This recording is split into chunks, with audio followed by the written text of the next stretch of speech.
हमारे संग हमारे एंकर जुड़े हुए हैं विलास बड़े, आपसे कुछ महाराष्ट्र के बारे में बातचीत करना चाहता हूँ। नमस्कार भैया। मोदीजी तुम्हाला महाराष्ट्राचा नमस्कार, महाराष्ट्राकडून नमस्कार।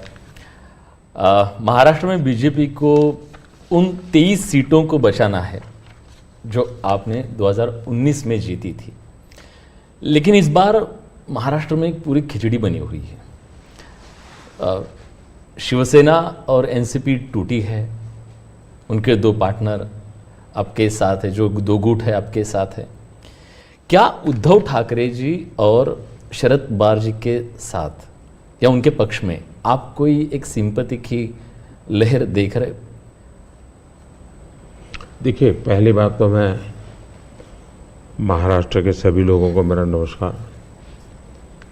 और मेरे लिए अच्छी बात है कि मैं अलग से महाराष्ट्र के विषय को लेकर के आपसे बात कर रहा हूँ।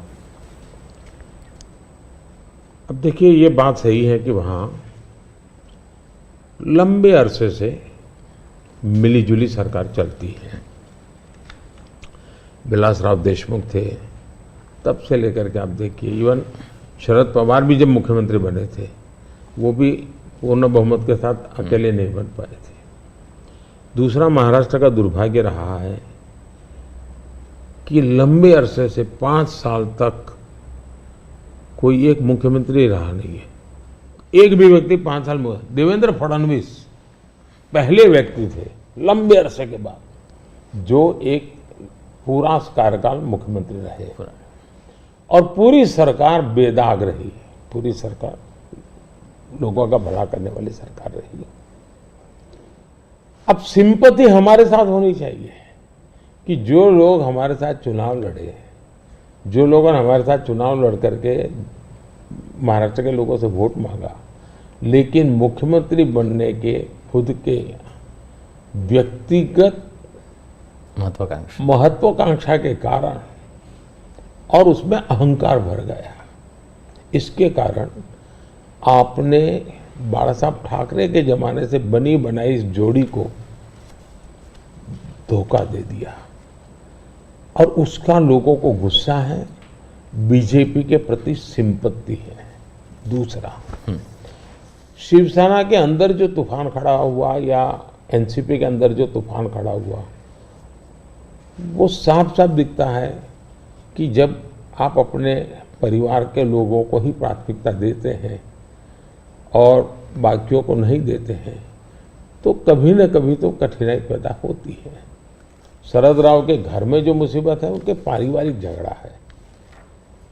भतीजा संभाले कि बेटी संभाले, यहाँ भी इनका झगड़ा यही है कि भाई और कोई सक्षम नेता ऊपर आए कि खुद का बेटा भले अभी, जैसे यहाँ एक परिवार में कांग्रेस के चल रहा है उस पर, तो वो झगड़ा उनका है जी।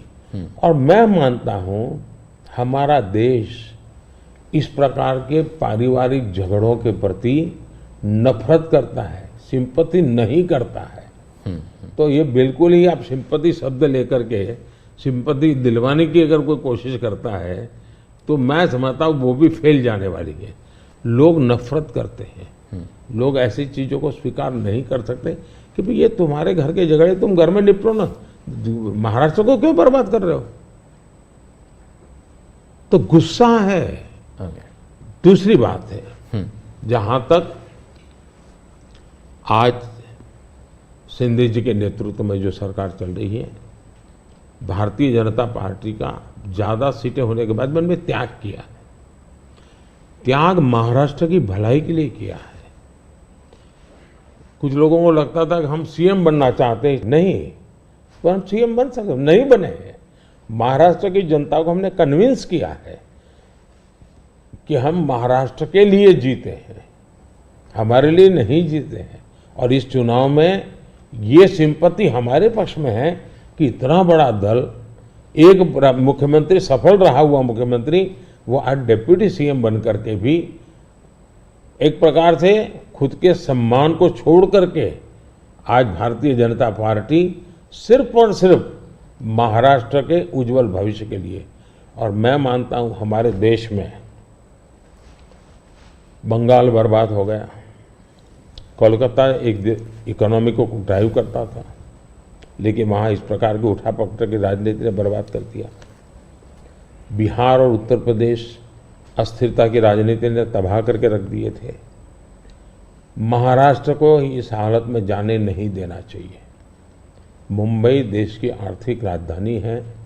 हमें देश हित में भी महाराष्ट्र में मजबूती के साथ आगे बढ़ना चाहिए और ये बात हम महाराष्ट्र की जनता को समझा रहे हैं, उनको कन्वे कर रहे हैं और महाराष्ट्र की जनता बहुत पॉजिटिव रिस्पॉन्स दे रही है जी। ओके। महाराष्ट्र में बीजेपी, शिवसेना और एनसीपी की महायुति बनी है, लेकिन इस चुनाव में आखिरी समय तक सीटों की खींचातान बहुत चल रही है। अभी तक टिकट का वितरण भी बहुत जगह पे नहीं हुआ है। ये महायुति पर एक बड़ा सवाल नहीं है खड़ा करता? मुझे लगता है ये जो पहले दो वाक्य बोले ना, उसके सिवाय बाकी सब जो बता रहे वो उन लोगों का प्रॉब्लम है।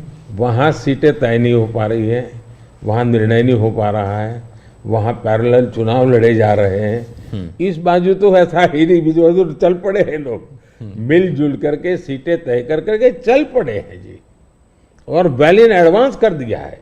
शिवसेना, बीजेपी और एनसीपी, ये तीनों ने इसको कर लिया है।